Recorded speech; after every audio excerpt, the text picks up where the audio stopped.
আসসালামু আলা রসুলিল করিম আসসালামু আলা আলিহি ওয়া সাহাবি আজমাইন।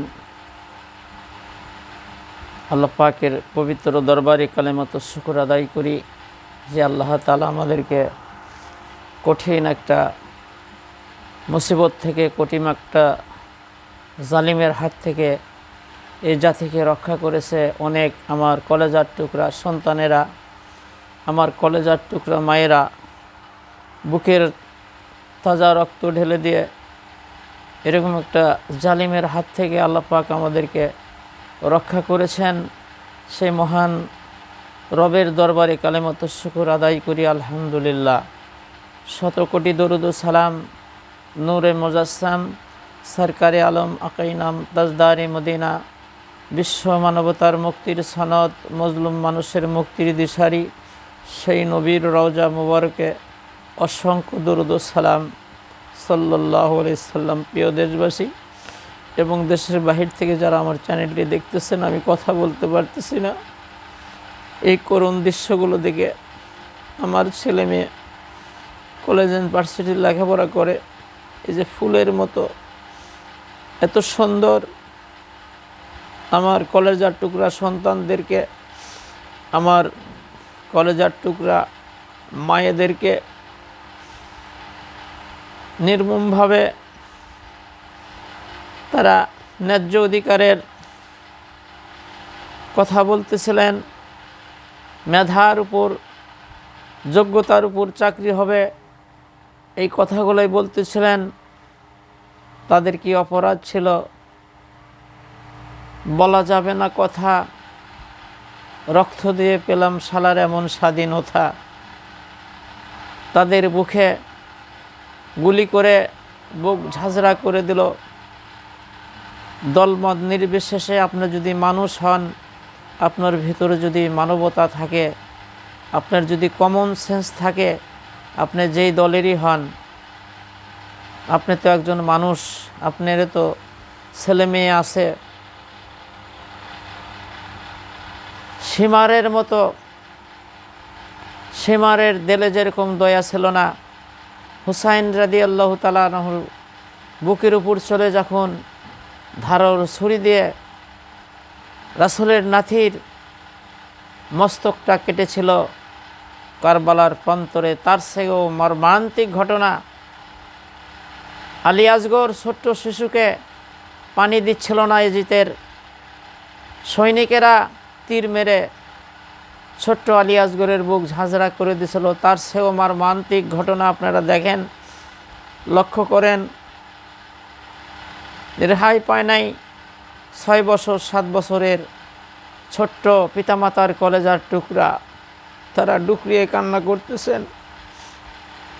হাজার মায়ের বুক খালি হয়েছে। শুধু আপনি কোন কোন দল করেন, আমি কোনো দলের দালালি করতেছি না। আমি বলতে চাই, শুধু ক্ষমতায় টিকে থাকার জন্য এই নিষ্পাণ ফুলের মতো এই আমাদের ছেলের বুকে গুলি চালালেন, আমাদের ছোট্ট ছোট্ট সোনামণিদের বুকে গুলি চালালেন, আরও কত গুম খুন করলেন যে বের হয়ে আসতেছেন, চোখে পানি রাখতে পারলেন না। একটা কবরের মধ্যে থেকে 2 জনের লাশ বের হচ্ছে। আপনারা দেখেন, আমি কোনো দলের দালালি করতেছি না। শুধু তাই নয়, হেফাজত ইসলাম নামে একটা সংগঠন আছে, তারা বড় মাপের হক্কানি আলেম, যে কোনো একটা দাবি নিয়ে তারা মিটিং মিছিল করতে এসেছিল ঢাকায়। আপনারা জানেন, নির্মূলভাবে তাদেরকে হত্যা করা হয়েছিল। রাত্রের বেলায় তারা ঘুমিয়েছিল, উপর দিয়ে ডলার দিয়ে পিষে তাদেরকে শেষ করে দিয়ে গাড়িতে তুলে কোথায় সে লাশগুলো ফেলে দিয়েছিল। একটা মর্মান্তিক ঘটনা। শুধু ক্ষমতার মস্তনে বসে থাকার জন্য যারা মানুষের বুকে গুলি করতে পারে, পাখির মতো মানুষ মারতে পারে, তারা কখনো মানুষ বলে বিবেচিত হতে পারে না।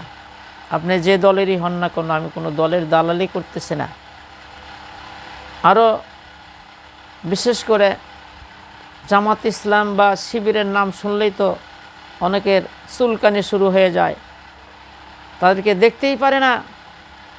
28শে অক্টোবর আপনারা দেখেন, সব ভিডিও করা আছে কীভাবে লগিবটে দিয়ে মানুষদেরকে হত্যা করেছে, মানুষদেরকে, কোরআনের হাফেজদেরকে পিটিয়ে মারা হয়েছেন এবং মারার পর তার উপর উল্লাস করেছে, মরা লাশের উপর লাফালাফি করেছে। নাউজুবিল্লাহি মিন জালিক। ছাত্র দলের অনেক মেধাবী ছাত্রকে খুন এবং গুম করেছে, বিভিন্ন দলের নেতাকর্মীকে অনেক নির্যাতন জুলুম করেছে,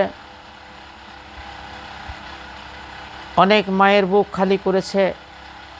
শিবিরের বিশেষ করে অনেক মেধাবী ছাত্র পিতামাতার অনেক আশঙ্কা ছিল, তাদের কোনো খোঁজ খবর আজও নাই।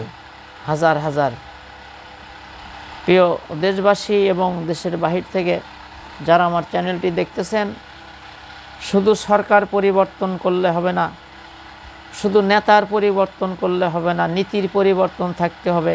একজন আল্লাহ ভীরু, আল্লাহর ভয় যার সিনার মধ্যে আছে, তাকে ওই মসনাদে না বসান পর্যন্ত আপনি যতই নেতা পাল্টান, যতই সরকার পাল্টান, কখনো শান্তি দেশে আসতে পারে না।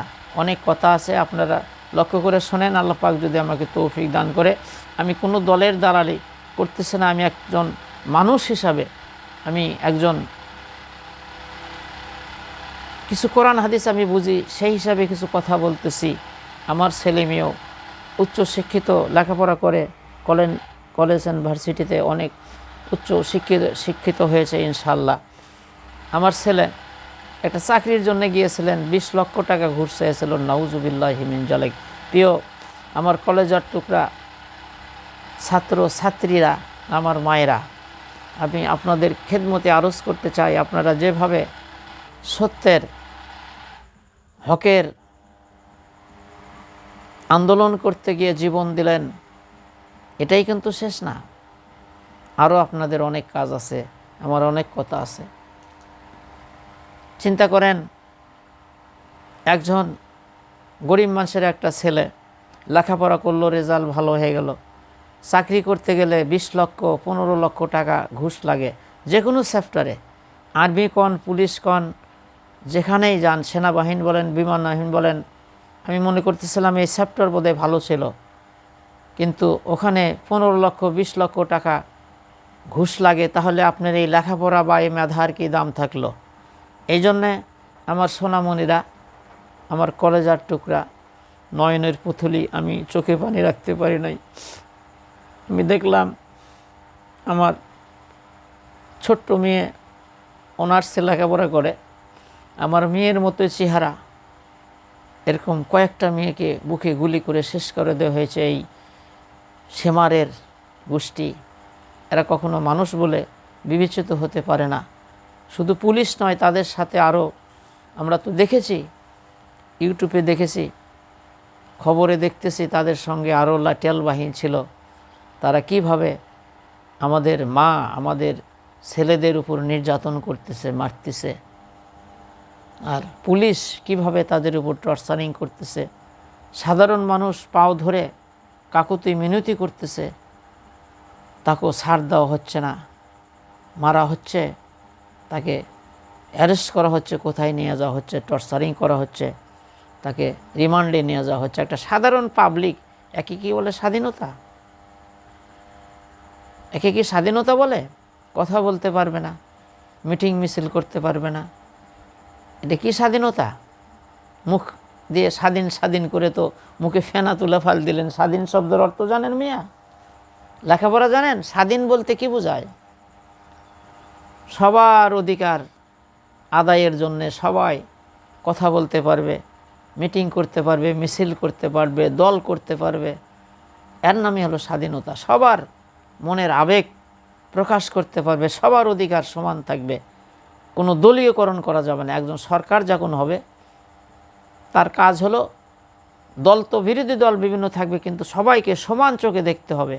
আপনার লাতিপুতি আর আপনার দলকে আপনি বিভিন্ন সুবিধা দিলেন আর অন্যর দিকে আপনি অবিচার করলেন, তাহলে আল্লাহর দরবারে ধরা পড়ে যেতে হবে। এই জন্যে আসেন আমি দু একটা কথা বলবো। মনে কিছু লেন না, আমি কারো দালালি করতেছি না, কোনো দলেরও দালালি করতেছি না। আমি বলতেছি বাস্তব যারা দেখতেছেন, আল্লাহর ধরাটা বড় কঠিন। 3 জনের দোয়া আল্লাহ কবুল করে, তার মধ্যে মাজলুম, অত্যাচারিত হচ্ছে, জুলুম হচ্ছে, যার উপর গুলি করে মারা হচ্ছে, তার খোঁজ নাই। তার পিতামাতা আল্লাহর দরবারে হাত তুলে 2 চোখের পানি ছেড়ে যে যখন কাঁদতেছে, আল্লাহর দরবারে দোয়াটা কবুল হয়ে গেছে। আল্লাহ এত তাড়াতাড়ি এরকম যে করতে পারে আমার ব্রেনেই ধরে না। কত বড় শক্তিধর, আল্লাহ নিস্মার করে দিল, কোথায় চলে গেল। খেয়াল করেন যে আল্লাহ যখন ধরে,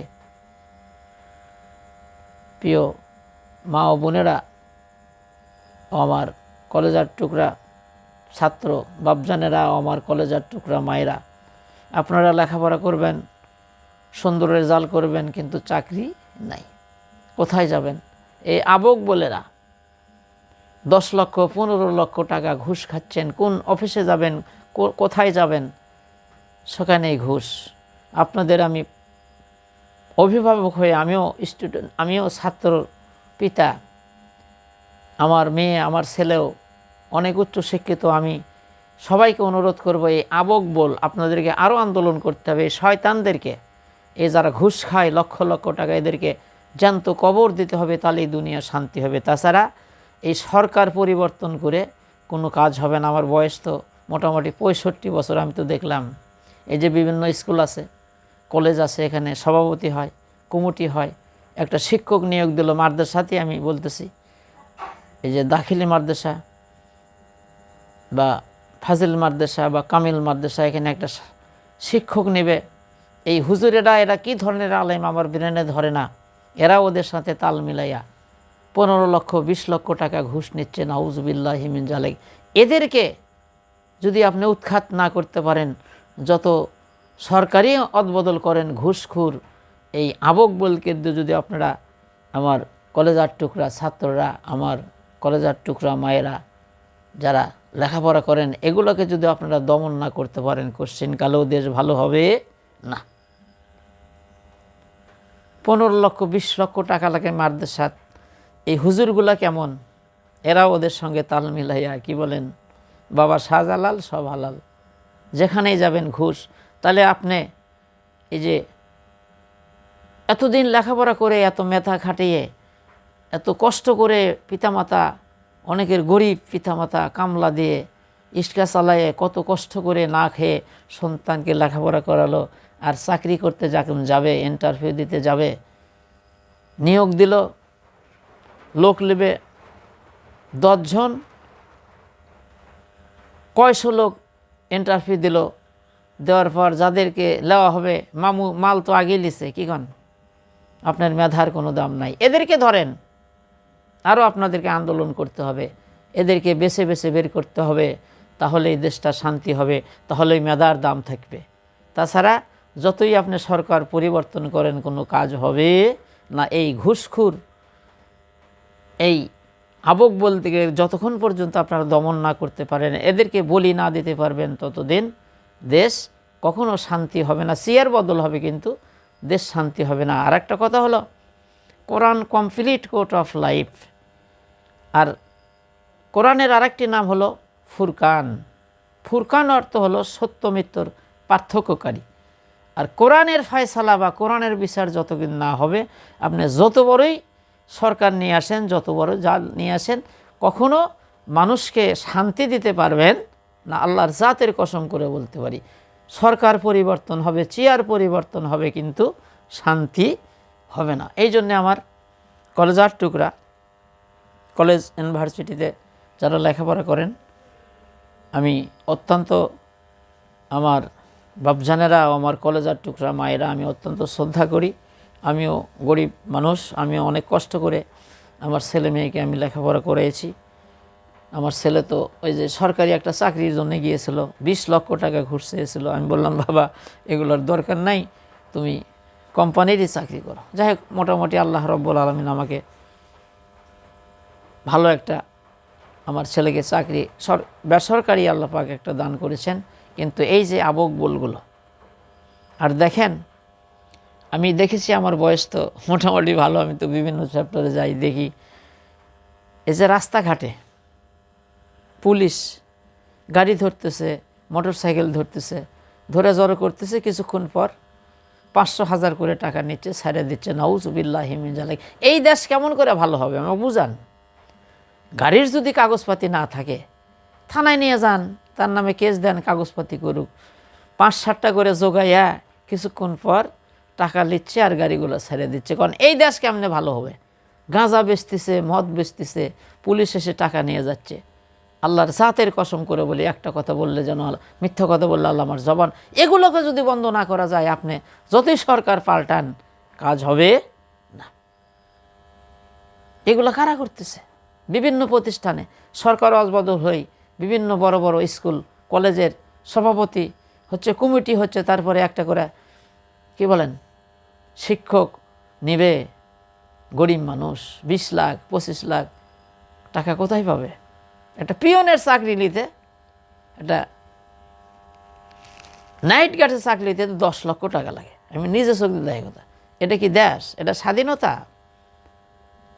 এগুলাকে দমন যদি ছাত্র সমাজ করতে পারেন তাহলে দেশ শান্তি হবে। মেধার উপর চাকরি হবে, কোনো হ্যালো মামু খালু বা ঘুষের মাধ্যমে যদি চাকরি না হয়, এটাই হলো কোটা আন্দোলন। কি বলেন? মেধার উপর চাকরি হবে। আপনার মামু খালু ঘুষের বিনিময়ে এগুলোকে জ্যান্ত কবর দিতে হবে।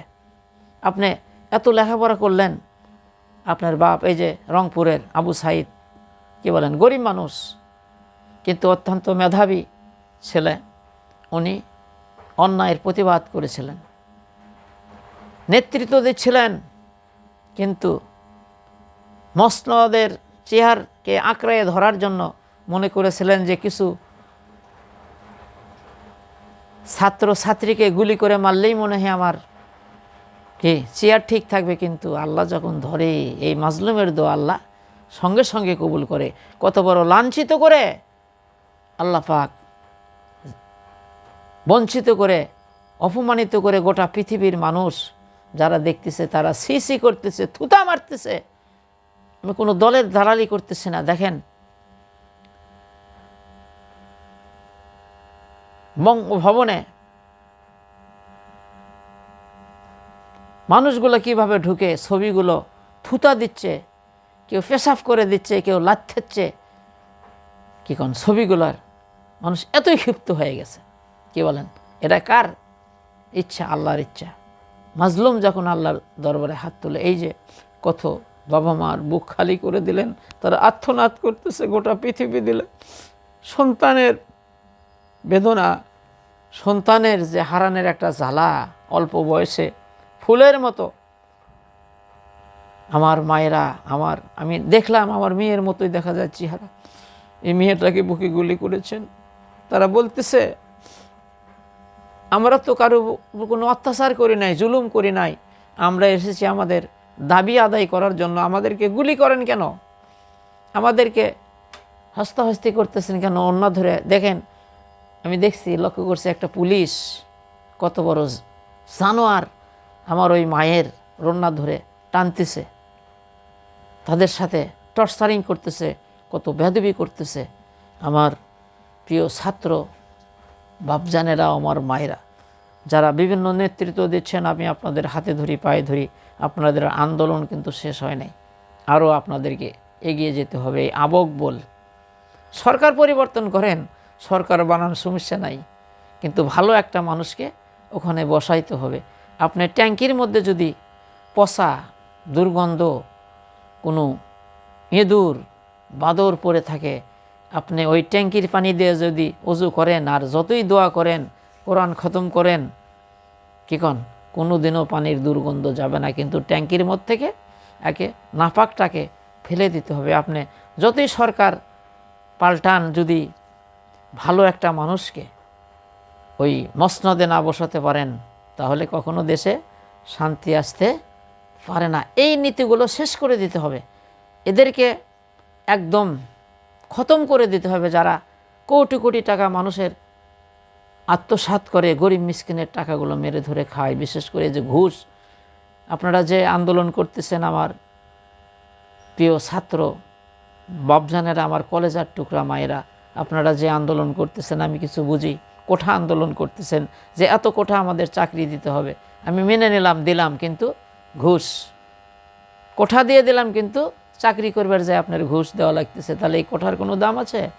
এই ঘুষ যারা খায় বিভিন্ন অফিস আদালতে, আপনার জমি জমাত থেকে শুরু করে যেখানেই যাবে মানে হাঁ করে আছে ঘুষের জন্য। আমার জমির কাগজ ঠিক করবার গেছি, কোন একটা কাগজ 2 টাকা দাম, 200 টাকা দিতে হবে, অমুক জায়গায় এত দিতে হবে, তমুক দিতে হবে, তাছাড়া ফাইল লড়ে না। এগুলোই দমন করতে হবে, এগুলোর দিকে আপনাদের সোচ্চার হতে হবে। আপনারা যেভাবে ভূমিকা আদায় করতেছেন, আমি দেখলাম যে আপনারা এই যে যেহেতু পুলিশ নাই, পুলিশটা তো ভয়ে আসতেছেন, আপনারা বিভিন্ন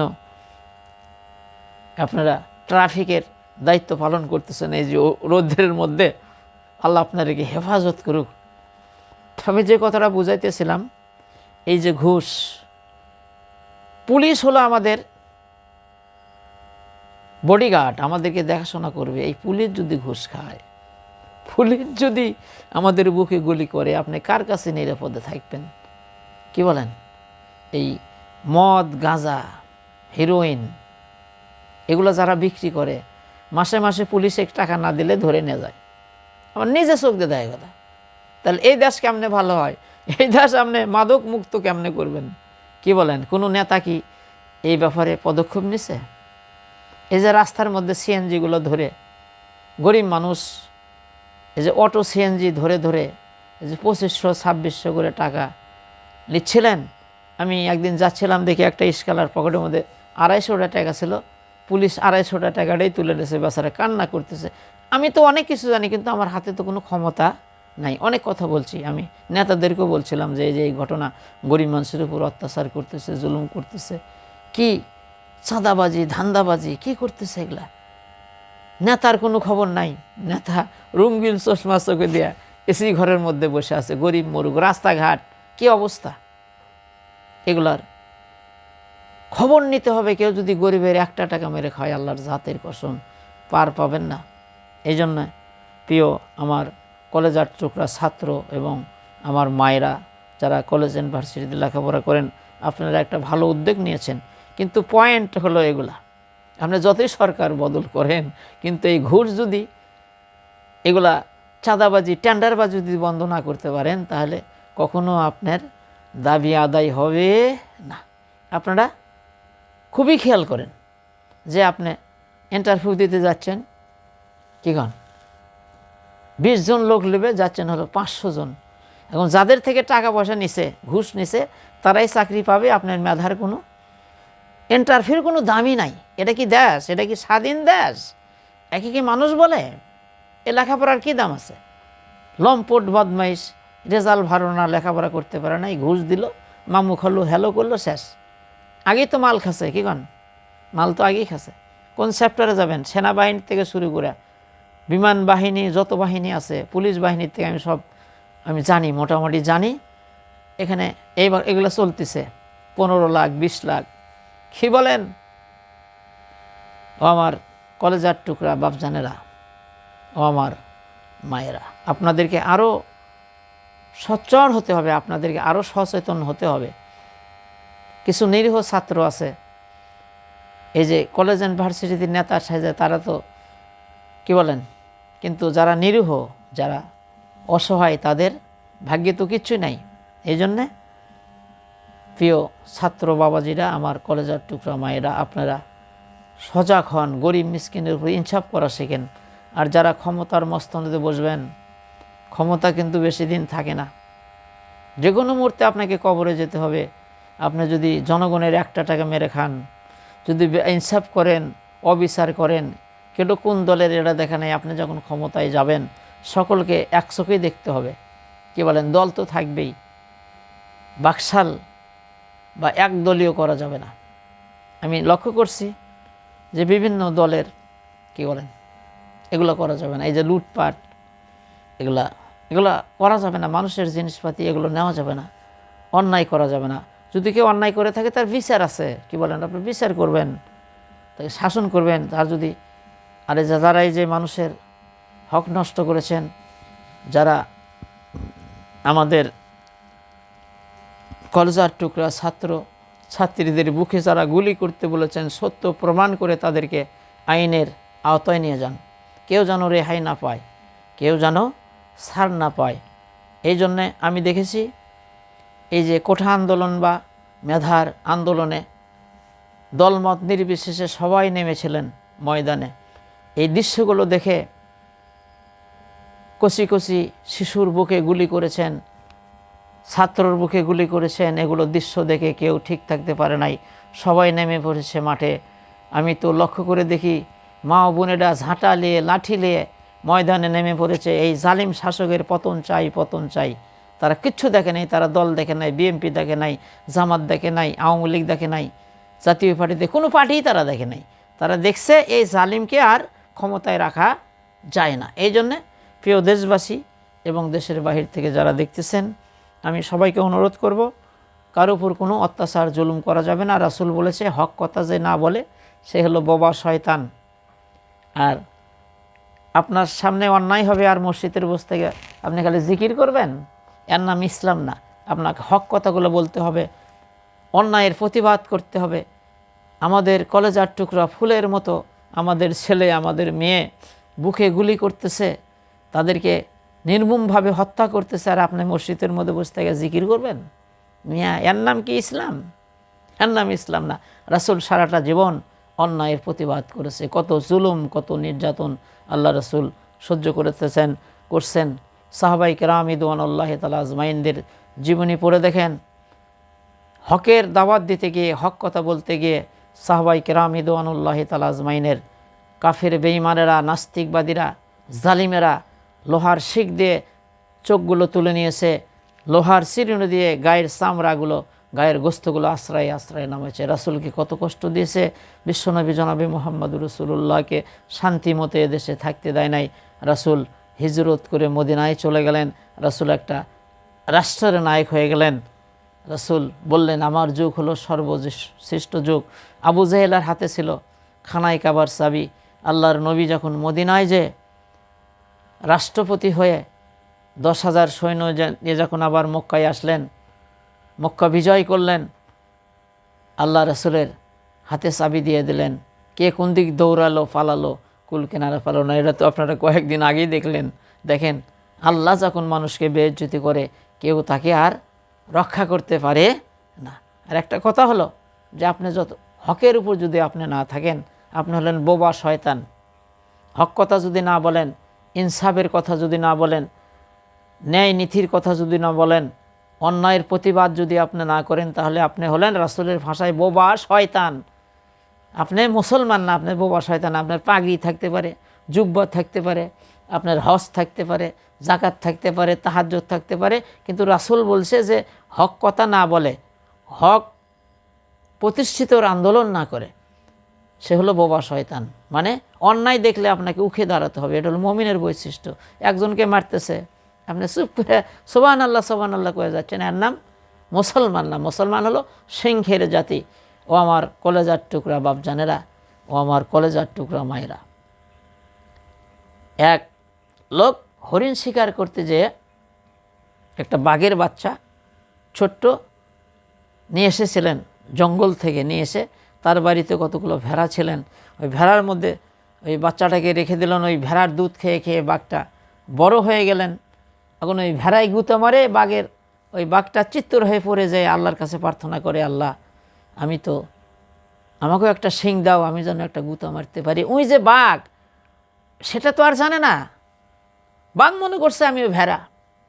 এবার এক জঙ্গলের ধারে ঘাস খাচ্ছিলেন ভেড়াগুলো, একটা বাঘ ওদিক দিয়ে যাচ্ছিলেন। বাঘ লক্ষ্য করে দেখেন যে বাঘ, ভেড়ার পালের মধ্যে আমার একটা বাঘ, কিন্তু ওই ভেড়াই গুঁতো আমারে, বাঘ চিতুর হয়ে পড়ে যায়, কয় আল্লাহ আমার একটা শিং দাও।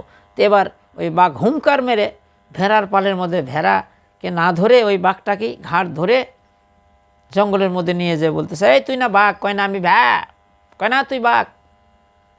কয় একে কেমনে বুঝাই? কয় দেখ তো হাত এরকম করতো, আমার হাতের লোকের থাবার মধ্যে যেরকম বড় বড় লোক তোর আছে? কয় হ্যাঁ তাই তো। কয় হাঁ করতো, আমার যেরকম বড় বড় দাঁত তোর আছে নাকি? কয় হ্যাঁ তাই তো। কয় দেখ তো আমার গায়ে যেরকম কালো কালো ডোরা দাগ, তোর আছে? কয় তাই তো। কয় তুই কি ভ্যা না বাঘ? কয় না আমি বাঘ। তুই আর কতদিন ভেড়ার পালের মধ্যে থাকবি? তুই একটা হুঙ্কার মার, ভেড়ার পাল পালাইয়া দিল্লি চলে যাবে। ও মুসলমান, তুমি মনে করছো কি তুমি রবীন্দ্রনাথ ঠাকুরের গোষ্ঠী? তুমি হলো হাজী শরীয়তুল্লাহর গোষ্ঠী, তুমি খালেদ বিন ওলিদের গোষ্ঠী, তুমি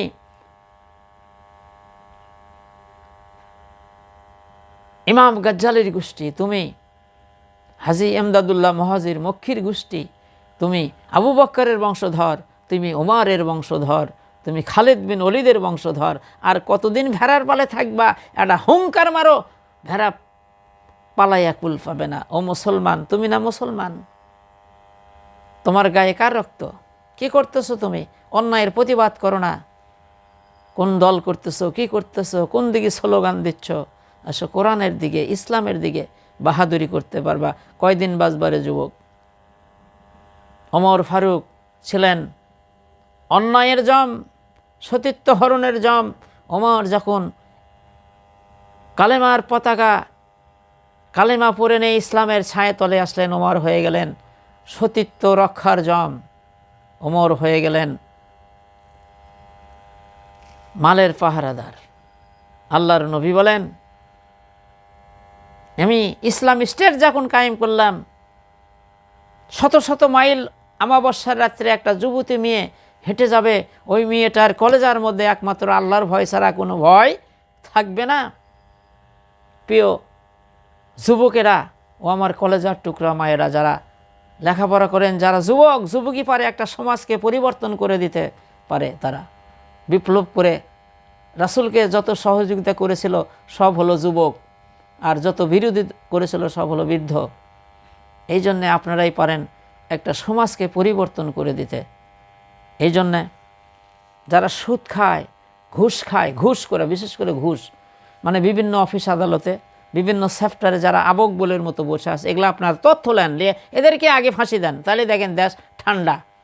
সরকার পরিবর্তন করে কোনো কাম হবে না। এই আবক বলগুলোকে, শয়তানদেরকে আগে শেষ করে দিতে হবে। বিভিন্ন ক্ষমতা পেলেই কোটি কোটি টাকা বিদেশ পাচার করতেছে, জনগণের হক মেরে খাচ্ছে, এগুলোর দিকে লক্ষ্য রাখতে হবে। কি বলেন? মানে বোতল তো একটাই, কি বলেন, ওর মধ্যে মধুও রাখা যায়, মদও তোলা যায়। কি বলেন? বোতল তো একটাই, ওর মধ্যে ভালো জিনিস রাখতে হবে, তাহলেই।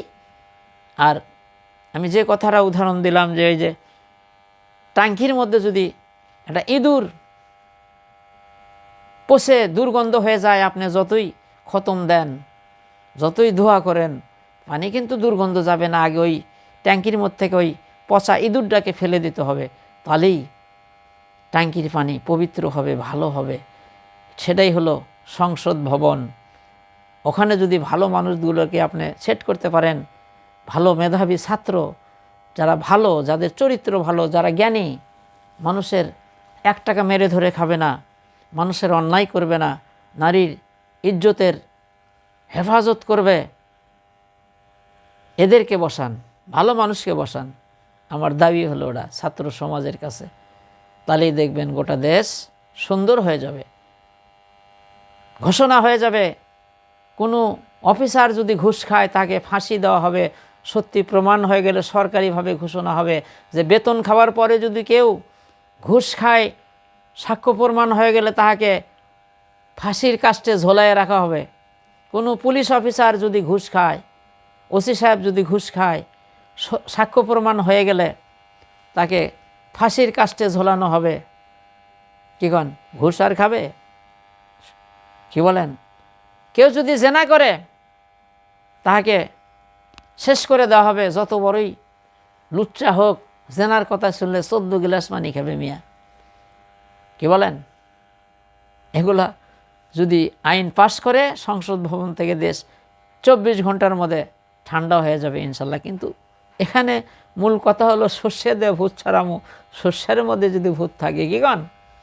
কলেজের মাদ্রাসার আপনি সভাপতি হলেন, নেতা হলেন, শিক্ষকরাও লাগতেছে 20 লাখ। কি করবেন আপনি? 20 লাখ 15 লাখ ঘুষ খেলেন, দেশ ভালো হবে? আমাদের লেখাপড়া মেধার দাম আছে। এই আবেগগুলোকে আগে শেষ করে দেন, তাহলে দেখেন দেশ ঠান্ডা হয়ে যাবে।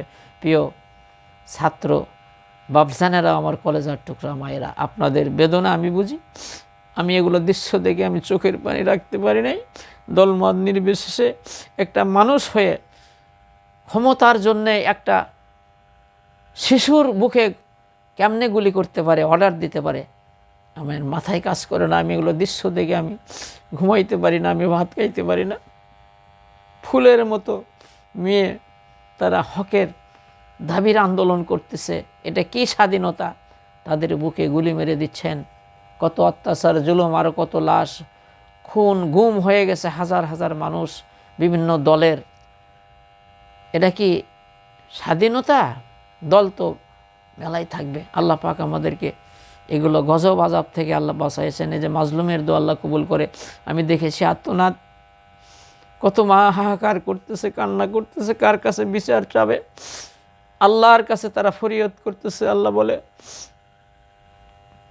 যে মাজলুম যখন আমার কাছে হাত তুলে, যার বিচার করার কেউ নাই, ওই হাতকে আমি ফিরাই দিতে পারি না। এ দেখেন, এরকম যারা করবে শিক্ষা গ্রহণ করেন, এরকম জালিয়াতি যারা করবে তাদের কপালে এরকমই হবে। এই জন্যে আমরা হুঁশিয়ার হয়ে যাই। ছাত্র সমাজ, শিক্ষিত সমাজ, আমি সবার কাছে অনুরোধ করব, আপনারা সতর্ক হন।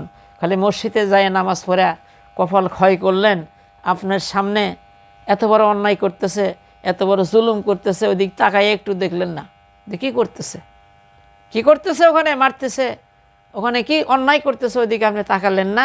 আপনি হলেন বোবা শয়তান।